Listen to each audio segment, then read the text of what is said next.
Ay. Sorry, Aaron. Ay nako, Otlong. Kung ano-ano kasing ginagawa mo. Dax ka pala, Aaron ah.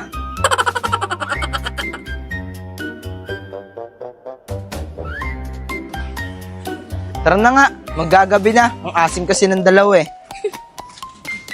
Otlum, siselos ka lang eh. Hindi ako nagsiselos, no? Sa ganda kong to, nagsiselos ako. Ano yun? Junel, Pongpong, mauna na kayo ah. Hatid ko pa kasi si Iya eh. Ron, ganyan na ganyan si Justin kay Kikay ah. Love na love mo talaga si Iya. Pong, alam mo naman di ba? Matagal ko nang gusto si Iya. Sige na, dito na kami. Sige na Ron, tara na eh. Otlum, mauna na tayo sa kanila. Nasi-CR na talaga ako eh. Paano sila? Sige na, Otlum, mauna na kayo ni Kim. Ako nang bahala kay Iya. Hatid ko naman si Iya sa mismong bahay nila eh. Sige Aaron, may tiwala naman ako sa'yo eh. Mag-iingat kayo ah. Dito na kami. Sige Kim, Tara, ingat Otlum. kayo ah.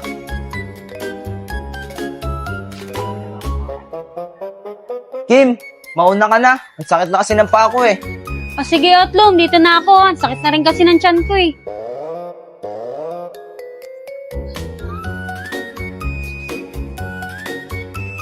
Baka kumisto si Aaron kay Iya eh. Di pwede mangyari yun.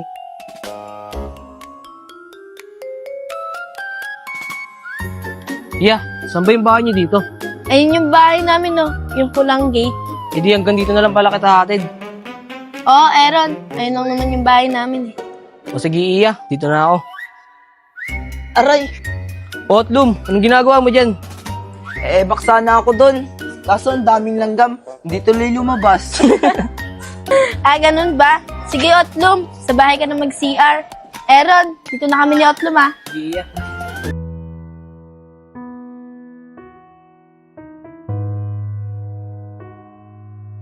Kikay, siya nga pala. At hindi mo kasama yung kaibigan mo. Mukhang hindi na naman nga siya papasok eh. Yung talagang baklang yun. Eh alam mo naman yun, malandi yun eh. Grabe ka naman sa kaibigan mo. Buti na lang talaga, sinalubong kita. Kung hindi, wala kang kasabay. Okay lang naman sa akin yun eh. Tsaka isa lang naman yung kinakatakot ko. Di ba yung mga nabubuli nga sa akin? Kikay, di ba nga sabi ko sa'yo, pag tuwing magkasama tayo, ako bahala sa'yo. Tsaka pag may nambubuli sa'yo, ako bahala sa kanila. Di ba nga magkaibigan tayo? Ang hiling ko lang, sana'y malaman na ang puso ko'y sawa na sa biruan. Ah, oo Justin. Salamat lagi ah. Kasi palagi mo akong pinagtatanggol. Ano ka ba naman, Kikay? Ginusto ko naman yun eh, na ipagtanggol ka. Oh, wait lang, Kikay. Gusto mo ba to? Ilagay natin sa tenga mo. Ano ka ba naman Justin? Hindi bagay sa akin yan. Bagay yan sa mga magaganda. Ano ka ba naman, Kikay? Mas maganda ka pa sa maganda. Bakit di na lang tutuhanin ang lahat? Ang kailangan ko'y paglingat. Nagpapatawa ka ba Justin? Tignan mo nga ako. Alam mo naman kaya ako namubuli ng dahil lang sa mukha ko. Kikay, ano ka ba naman? Aanuin mo yung maganda, kung pangit naman yung ugali mo. Tignan mo ikaw, sobrang ganda mo. Sa bagay, Justin, kung pangit na ako, tas pangit pa yung ugali ko, panigurado wala nang gusto makipagkaibigan sa akin. Hay nako, tara na nga pumasok na tayo. Baka sinaganti na sila eh. O sige, Kikay, tara na. Dahil habang tumatagal ay lalo pong natututunang magmahal. Baka masaktan lang.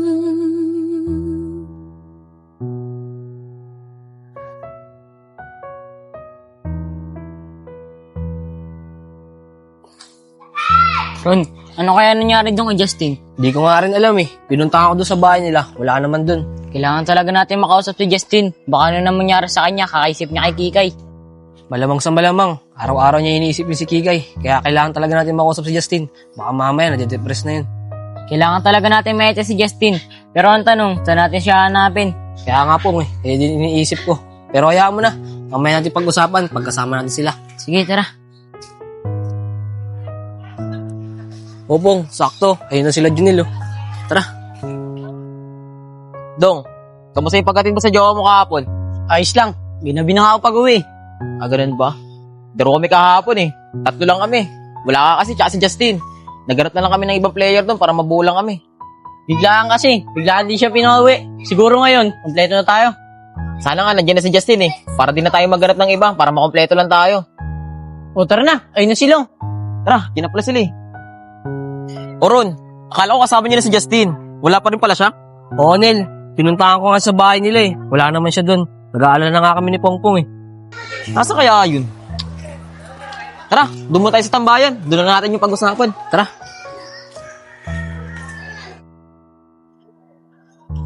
Tara Ron, maglaro na lang tayo. Hanap na lang tayo ng isang makakampi. Dong, paano tayo makapaglaro niyan? Nag-aalala nga kami kay Justin. Ah, ganun ba? Ano ba kasi nangyari sa kanya? Mula kasi umalis si Kikay, di na namin nakakasama si Justin. Tsaka ngayon, di na namin siya nakikita. Kaya nag-aalala na kami sa kanya ni Pongpong. Ganto na lang, hanapin na lang natin si Justin. Total, kaibigan naman natin siya eh. Yun nga ang gusto namin ni Aaron eh. Kaso ang tanong, saan natin siya hanapin? Kaya nga eh. Mga tol, ba't kaya di natin tignan dun si Justin? Sa lagi niya pinaghihintayan kay Kikay? O Nel, saan yun? Doon sa may wrong way.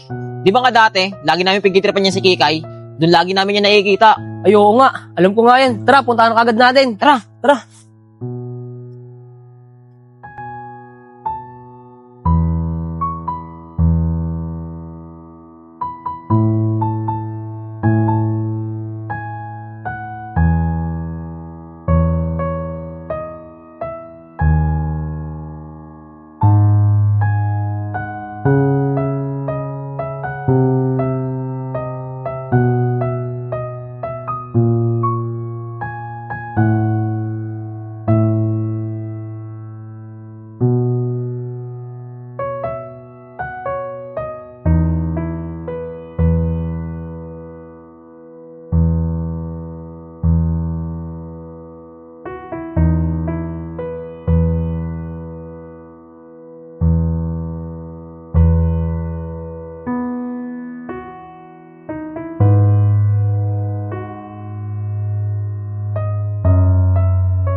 Kikay!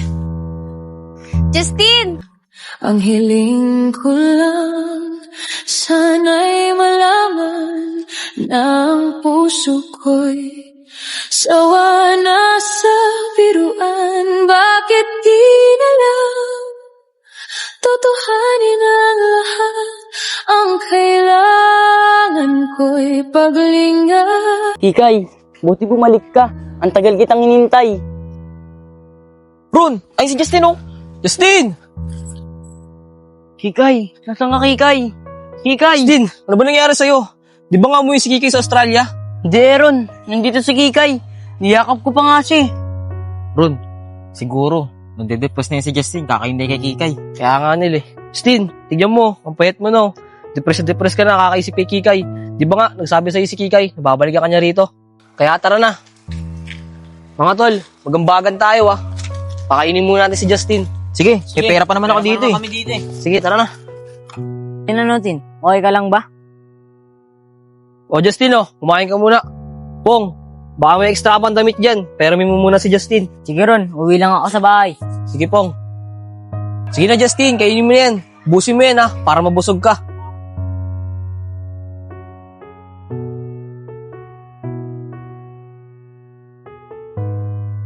Neil, mukhang gutom na gutom si Justin ah. Kaya nga eh. Ilang araw na kaya ito nandun? Tsaka ilang araw na rin kaya dito kumakain, no? Tingin ko Neil, 2 araw itong hindi nakakain. Kasi 2 araw itong wala sa kanila eh. Buti na lang talaga, naisip ko na nandun siya. Hindi ako nagkamali ng hinala. Justin oh, magtubig ka muna. Ayun na pala si Pongpong eh. Justin oh, magpalit ka muna ng damit mo.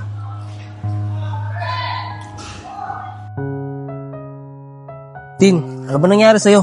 Tsaka ilang araw ka na ba nandun? Aaron, 2 araw na ako nandun. Hinihintay ko kasi si Kikay. Baka sakaling dumating siya. Justin, ano ka ba naman? 5 buwan pala yung nakakalipas. Tsaka maghintay ka ng ilang taon. Tsaka nangako naman siya sa'yo, di ba? Nababalikan ka niya rito. Ron, hindi ko alam eh. Nagbabaka sakali kasi ako na baka dumaan siya doon. Kaya palagi ako naghihintay doon. Justin, huwag mo muna isipin si Kikay. Lalo ka lang madedepress sa ginagawa mo. Tsaka nasa mabuting kalagayan naman si Kikay. Tsaka babalikan ka niya dito. Aaron, maraming salamat sa inyo. Dahil sa inyo, nabubuhayan ulit ako ng loob na para mahintay ko si Kikay. Lain, Tin. Sige, tara na. Hatidin natin si Justin sa kanila para makapagpahinga na siya. Tara. Tara.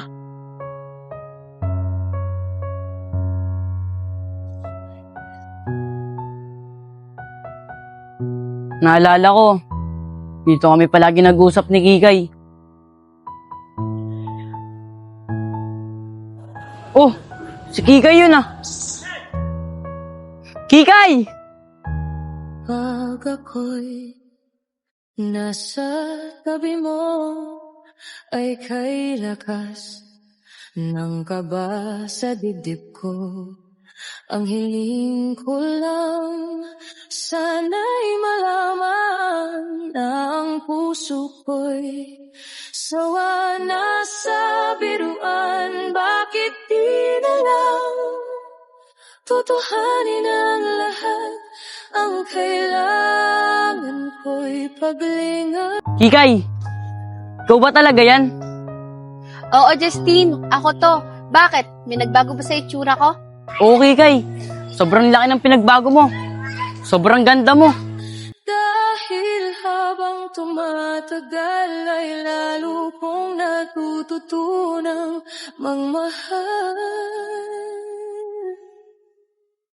Baka masaktan lang.